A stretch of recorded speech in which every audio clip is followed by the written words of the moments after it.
Hello, everyone. This is the Commerce Experience Podcast. As a show, we aim to equip e-commerce professionals with the tools and insights necessary to thrive in this ever-evolving space. I'm your host, Elena Kachan, Community Marketing Manager at Bloomreach. Now, today is a special episode. We are coming to you live from ShopTalk in Las Vegas at the Mock Alliance Content Studio today, so thanks so much for having us. And I'm here today with Sally Sawant, a digital merchandising leader and program and product manager at VF Corporation. She's worked for online marketplaces like The RealReal and American retail titans like Old Navy, Gap, and now VF Corp. So Sally has seen the ebbs and flows and the relentless pivots of e-com over the past 15 years. And today we'll be diving into how you can build your e-commerce strategy from the ground up. Of course, we'll talk about what we're looking forward to here in Vegas, so I'm excited to get into it.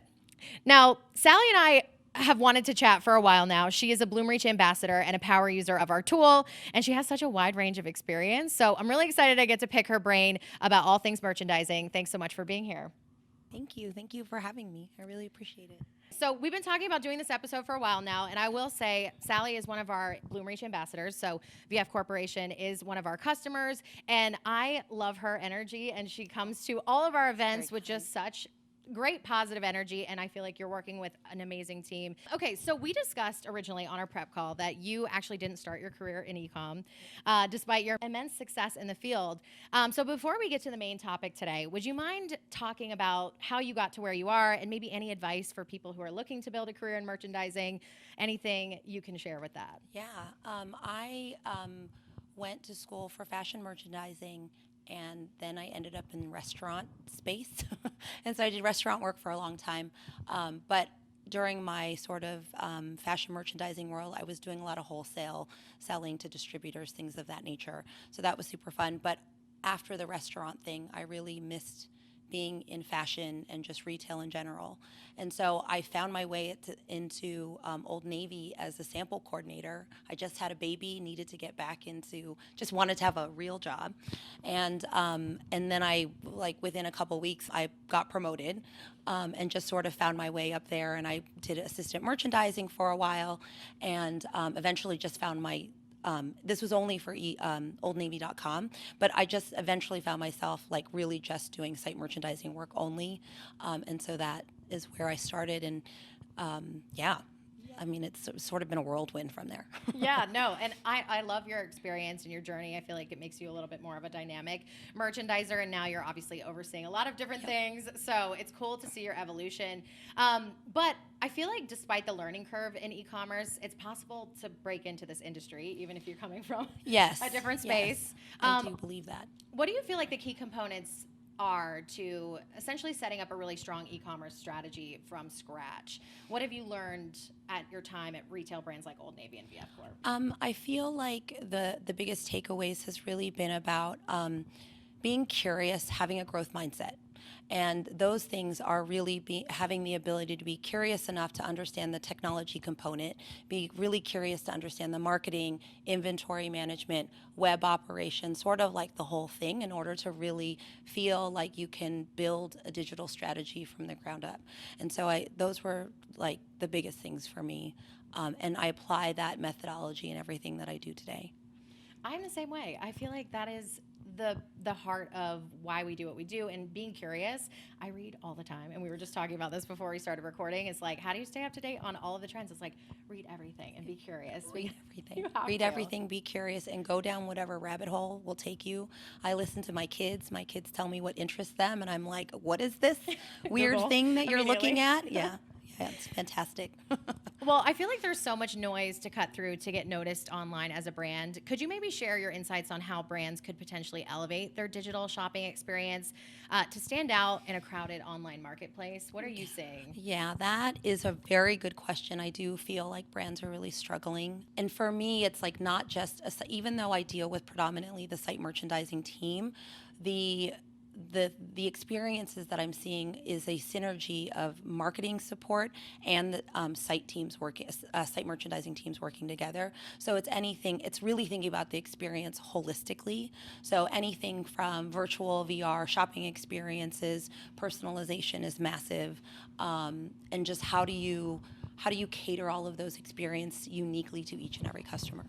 I think to personalize, you have to have the right tech in place. Yes, you do. And obviously we're in the technology industry. We're here at ShopTalk. There's 1,000,001 tech companies that you'll probably be speaking to. What technologies do you feel like are now considered non-negotiables for an effective e-commerce operation? And how do you believe that they work together to enhance the customer experience, maybe from the personalization standpoint? You need to A/B test like nobody's business. Bloomreach actually does a really great job with some of the A/B test stuff, but you need a really good search tool, merchandising tool, like algorithmic ranking, so that you can sort of pull away from that need of constantly obsessing about product pinnings and where they need to live. I think there's definitely this old school methodology of, these 4 products need to live together because that's the only way to tell the story. I don't think that that's true anymore. I think you can tell those stories through visualization, through imagery. Again, the VR thing is amazing. If you haven't seen it yet, take a look at Drake's store. We can go more into that later. We're gonna go into that. But I think personalization too. I do feel like customers are really expecting everything to be catered to them. It has to feel organic, right? And so the data that we intake, whether it's product data, customer data, whatever that is, you just have to craft it, and we need things that are smarter than us to sort of help do that, and we as humans have to help orchestrate.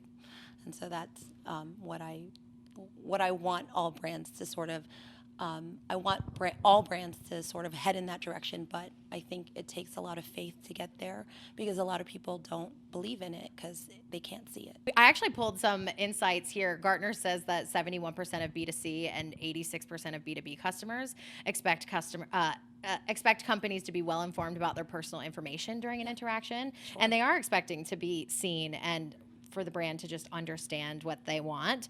So having the right tech stack is like a must. It's not even an option to not have, especially with the personalization at scale and making sure that you have those targeted messages and target experiences. I always feel so seen, and we've talked about this a couple times on the podcast, but when I get a really good experience from a brand, like that is so memorable. Sure. And I know VF Corp covers a lot of different brands, but is that something you guys are thinking about on a large scale? We think about it all the time. I think what's been interesting is sort of your maturity level in personalization.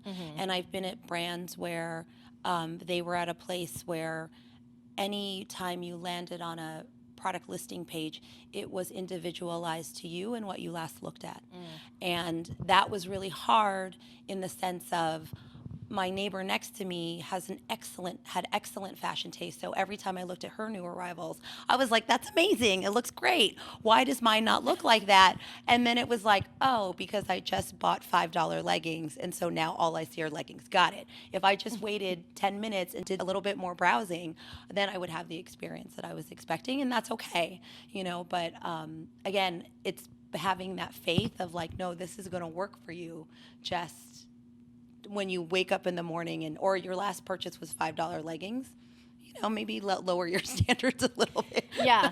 Well, and it's also like when you search for whatever mood you're like, when you search when you're like bumming it and that's the mood that you're in versus when you're looking for a dress to go to a wedding. We expect the technology to understand. Like when I'm going on a weekend trip, I want you to serve me weekend bags, it's just like, you have to know. Well, I want to talk shop, and pun intended, because we are at ShopTalk today.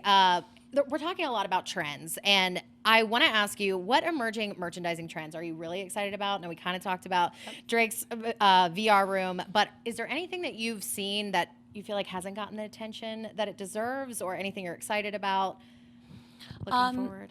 I mean, I want to touch on the Drake thing because if anybody hasn't seen it, you should look for it. But the VR experience of going into Drake's mansion and being able to shop the robe that is laying on the floor, or the pool floaty that is sitting in his pool, or the glassware that sits in his music studio. I think from a fan base, like that to me, like maybe you're not going to spend all day there shopping. Maybe it's not the most realistic way to like quickly shop for something, but I think the engagement, the level of, I think Drake is smart enough to sort of understand his fan base. Fandom is a massive thing. If you think about the Swiftie empire, you think about the BTS Army empire, like these are whole global fan bases where you can really provide them this amazing personalized experience of like, oh my God, what would it be like if I got to like shop V's bathroom and look at his latest cosmetics because he has the most amazing skin. And if you know anything about Korean skincare, but I think it's that to me is like that just opened a door for me, and so I'm really looking forward to sort of see how it like evolves for, brands like Vans or North Face or even Gap or, whatever the case may be. I'm really excited to sort of see that. And again, sort of touching back on personalization, I do think it's there, again, different maturity levels at each brand, so you can sort of see as it continues to mature, I think it'll just continue to get better. Totally. You want to feel like you're a part of their world. And I feel like that's an easy way to connect with your audience. If it feels really authentic and it feels like something they can grab onto. Yeah. We're seeing that with the rise of social media and TikTok too. It's like they want to see someone have an awkward try on to feel like they are seeing themselves in that moment. Yeah. And we don't want the perfect piece. We don't want the perfect explanation anymore or the perfect product photos. We kind of want like an authentic experience. Yeah. We can see ourselves there. I'm excited to see if more of that happens. You'll have to let me know how the conference goes and if they touch on that at all. So speaking of the conference, what topics are you looking forward to exploring while we're here? And are you hoping to take any of those home, maybe strategies or innovations that you can implement? I'm really sort of curious to understand where technology has gone, and where it continues to sort of evolve. So I'm really just looking at if there's any net new like search things or personalization, definitely like how do we make this easier? I think a brand that's able to sell technology that's easy to pass off to the business team is going to be the key, because again, a lot of business teams are struggling with that leap of faith. So any technology company that can sort of package this in a perfect, more simplified manner, I think is going to be really key. So those are things I'm going to be looking for. And again, I'm just here to learn anything. I'm excited about learning more about Shopify. Big commerce, there's just, future commerce. I'm really interested in finding more about them. Any of the VR things, there's definitely a couple there. Amazon, the Buy with Prime, I'm fascinated by all the like easy checkout, add to cart functions. People want it faster, easier. Always. Whatever, one click of a button. Although one click of a button can be really tough. Let me tell you the story about my mom. Yes. So my mom came to me the other day and she was like, I just keep on getting these things sent to me and I don't remember purchasing them. And I looked at her Amazon account and she had 15 subscriptions for like Maldon salt, like a gallon container of Maldon salt, like fancy salt. Random. Laundry detergent, which is what we needed. But it was like, I don't know, toffee peanuts and like all this other random stuff. And I was like, let me fix this for you. So maybe not for seniors. Yeah.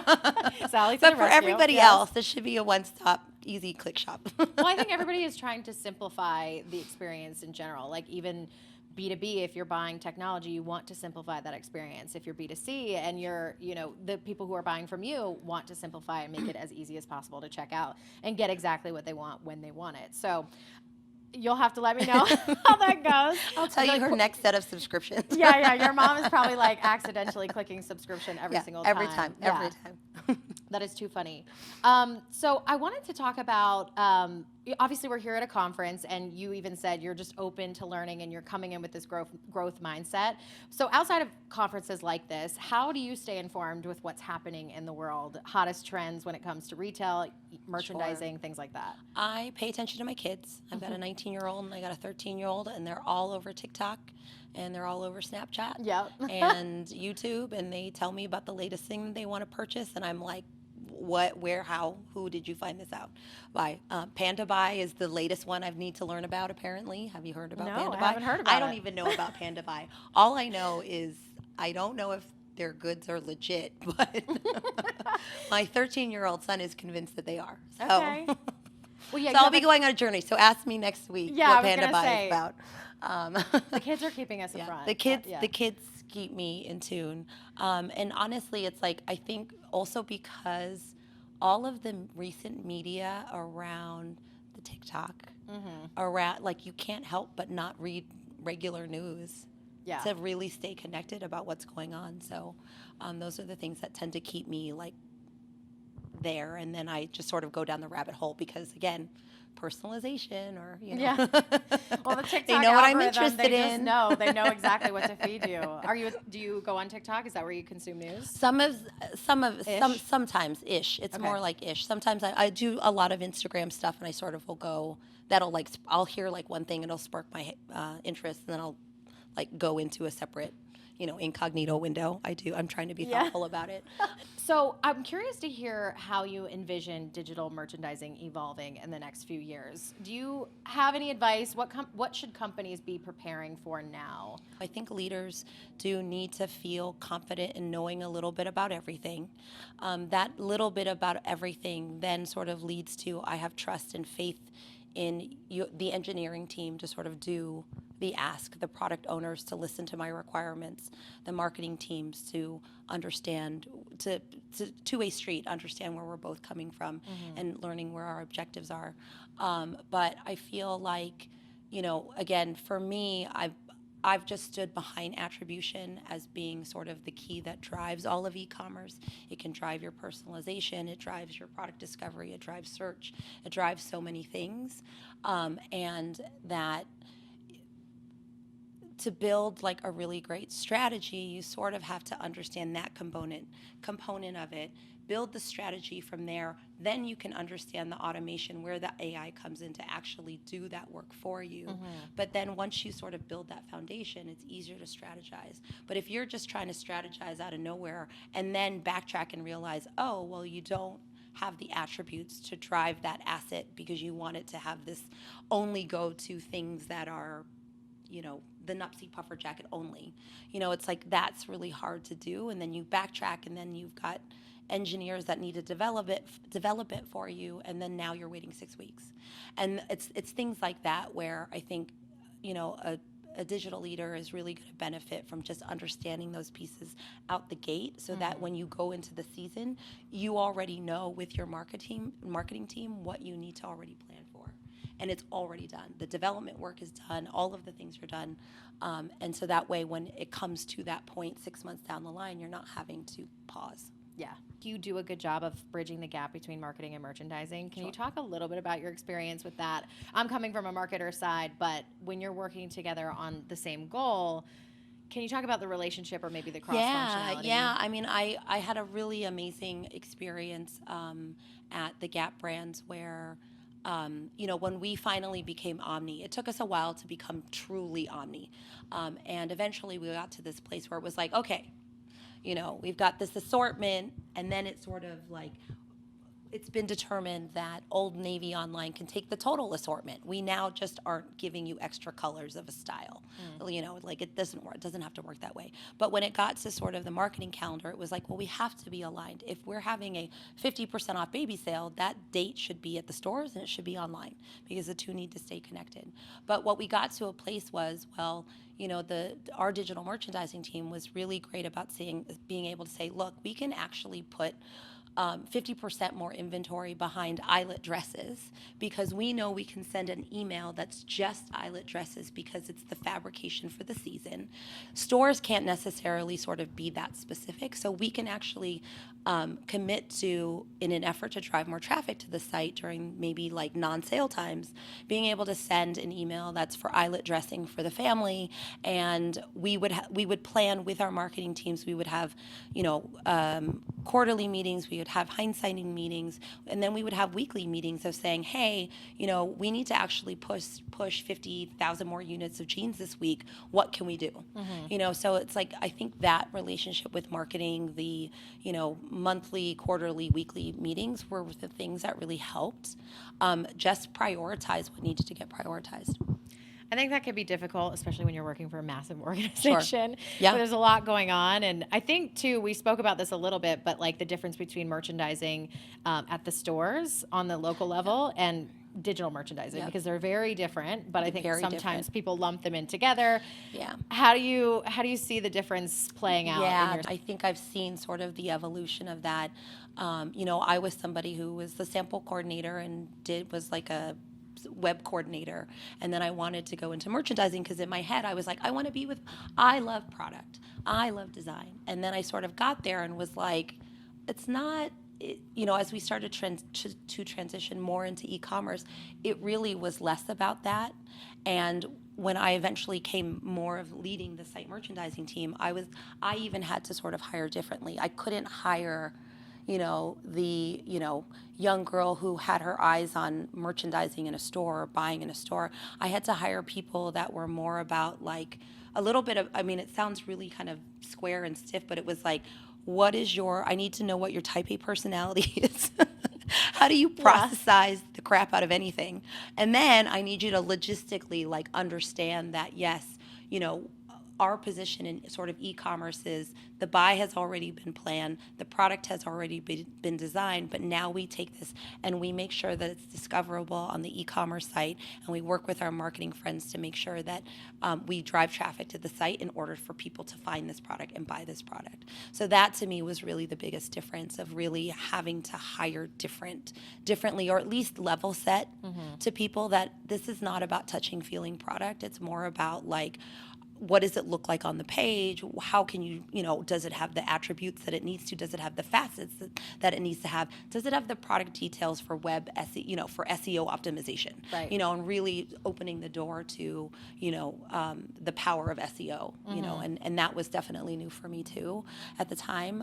And I think that all of those things, really are the components of what make a really good site merchant and a site merchandising team. Do you feel like there has to be a connection with what's happening online and what's happening in the store as well? There's a connection, but I don't necessarily think it's same. Okay. Yeah. I think there's definitely a synergy. It's like there's something about, I go into a store, I see these sort of key looks or outfits. Those key looks and outfits should be present in the marketing images that appear on your website, but they don't. Maybe you have an outfitting component that sort of shows those key looks, but for the most part, that should be planned and determined already. Yeah. Because the investment drives those things, right? Because, God forbid you have some amazing stylish person on your team that's creating all these things, and then only to realize that, you keep on styling the one fashion shirt that we only had 200 units of a buy-in. Yeah. Like, you don't want to drive the customer to, now I don't have anything to offer you. Yes. Because then that's not good. Well, I love that you talked about strategy too, because as a marketer, and this is something that I can relate to, because I feel like when you market a product without a strategy or a strong strategy behind it, it falls flat. It comes up short a lot of the times. And I think a lot of brands have to have the right strategy in place to then execute on what their customers will want and need. And I do think that, I'm a strategy girly myself, and it sounds like you are too. Is that something that you've always been bullish on every company you've been to? Is that something you strive for? Is that your thing? Is it something that... I feel like I've only perfected it in the last 10 years. Okay. Because again, I think 10 years ago, I finally got to a place where I was like, oh, wait, I think I know a little bit about everything. Yeah. And I had my hand in so many different pots. And so, then at that point I was like, oh, well, what about here and here and here? And can we I feel like I'm constantly puzzle piecing things together. Totally. And I think once I was able to sort of really grab a handle of that, the strategy kicked in, because it just was more helpful. Totally. I just, at the end of the day, my go-to is how can I help you? With all the things that I know, how can I help you? Do you need me to find that out? I'm happy to go find it out. So I feel like that's the other sort of role that I play too. Well, I love that you said that too, because I saw a post on LinkedIn, and it was about being a generalist and how it's previously been kind of maybe looked down upon if you're not specializing in one thing, and you know a little bit about everything. And I feel like you're a little bit more deadly when you have an idea of it and you can kind of trust in your team to execute. And we talked about the trust, and in people and in technology. Yeah. Definitely you need it. But knowing a little bit about a lot, I think can make you a really dynamic merchandiser, a marketer. So VF Corp covers a lot of different brands, and I'm very curious for those who might not know, Sure. what does VF Corp cover under the umbrella? And I know you manage all of the sites. So are there any common themes or threads, anything that you learned along the way? So VF is North Face, Vans, Timberland, Smart Wool, Ultra Running, JanSport, Kipling, Icebreakers, and then Supreme. Supreme and Icebreakers, I don't necessarily am not as connected to, but I have spoken to all the other brands. I speak to both the North America brands and the EMEA brands. My conversations with the EMEA brands are more like consulting. I give them sort of advice on what they could do, et cetera. Napajiri is the EMEA brand that was also, but they're EMEA only. But common themes. So one thing I think for me that was a surprise, or just more like a reminder, and I came from Gap and Old Navy and Banana Republic. Again, very iconic brands, but I think for me the difference with these VF brands is majority of their business is wholesale. So they're the Journeys, the Nordstroms, the oh my God, what's the other? Pacific Sunwear. Yeah. Stuff like that. Dick's Sporting Good, REI. They a lot of their business sort of sits there, and so their D2C and stores it's not that it's new for them. They've actually had a very good, solid business, but but you could sort of see where 80% of their focus is wholesale. I think the other thing too is these are legacy brands. They're iconic legacy brands, and they're very different from one another. Vans is known for their skate shoes. They literally have 3 pairs of shoes that everybody wears. Everybody who's probably listening to this at one point has owned a pair of Vans shoes, whether you skateboarded or not. North Face, puffer jackets, or if you need a raincoat. And then Timberland, if you're into hip hop, is the Butter Tims. You can't not have that. But also, like on the flip side, it's like pro construction wear. So if you're in that field, you're wearing those boots because they are the best boots. But I think for me, it was really sort of understanding those pieces, and it's interesting because it's like fashion, but not. It's like North Face doesn't need to necessarily fashion itself every season. Do they have new colors? Absolutely. But still, if you're buying a Nuptse puffer jacket, the jacket that you want. And if it just happens to come in purple, woohoo. But, that jacket's yours till you're, for a good 20 years because it's a good, solid jacket. So I think that's been like the most interesting thing about that brand because they're iconic and they're massive. You have your hands full. When I found out that you were doing all of the sites, I was like, wait, are you okay? Yeah. Sometimes I'm not. Sometimes I'm like, what am I doing? Who am I talking to today? And I think, too, like you're managing a ton of different people with a ton of different goals in mind. Obviously, the end goal is more sales and driving folks to the website. But at the end of the day, everyone has their own priorities and they want to do maybe different things. I feel like now more than ever, you have to stay on top of strategies and tools and making sure that their lives are a little bit easier. So that way your life is a little bit easier. Yeah, no, for sure. I'm sure. I don't necessarily think it has been easy for them. They recently replatformed. And if anybody knows anything about replatforming, it was rough. And so I think they're still kind of coming out of that and finding their footing and ground again. But I think they're headed in the right direction for sure. You've talked about being a guiding light. Like you've got a lot of experience in this space and you can kind of like level set with them through this replatforming journey. Sure. It's probably not easy, like you just mentioned. No, so they're I'm probably not their just favorite so person. frustrated. I know, and they're like, help it makes me sad, but I'm not their favorite person. I know. But you actually have to keep your finger on the pulse, and you have to keep everybody motivated and excited and hopefully having a good attitude with it. So I'm trying. A lot goes into that. So I want to give you credit where credit is due. You're doing a lot of really great things with those brands, iconic brands. So this has been amazing. Thank you so much for coming to ShopTalk. Yes, and being my guest. It's been lovely to get to meet up with you in person today. And I'm so excited to hear what you learned from Shop Talk. Maybe we could do a recap with you just to see I'd love to. what we talked about. And honestly, for transparency, it's Sunday. So the show starts tomorrow and Tuesday. So we'll be active for sure. But thank you guys all for tuning in. We really appreciate you listening. Give us a follow, Commerce Experience Podcast, on wherever you get your podcasts, and subscribe on YouTube. And we'll talk to you next time. Bye. Bye.